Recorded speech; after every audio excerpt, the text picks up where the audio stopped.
మనలో ఉన్న మూడవ శత్రువు లోభం. లోభం అంటే పిసినారి అని.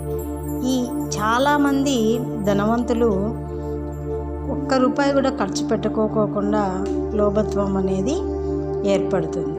మరి ఏం చేయాలంటే, ఒక్క రూపాయి సంపాదిస్తే 50 పైసలు అనేది మన ఇంటికి, మన పిల్లలకి ఖర్చు పెట్టుకోవాలి. ఒక పావలా భాగం అనేది ఏదైనా పుణ్యకార్యాలకు ఉపయోగించాలి. ఒక పావలా భాగము మనము బ్యాంక్ బ్యాలెన్స్ పెట్టుకోవాలి. అలా కాదని రూపాయి ఖర్చు పెట్టేవాడిని పలికిమానోడు అంటారు, రూపాయి ఎత్తిపెట్టేవాడిని పిసినారి అంటారు. కాబట్టి చాలామంది ఎంత ఉన్నా కొంతమంది ఖర్చు పెట్టుకోకుండా దాన్ని ఎత్తిపెట్టి మనవళ్ళకు మనవరాళ్ళకు ఎత్తిపెడుతూ ఉంటారు.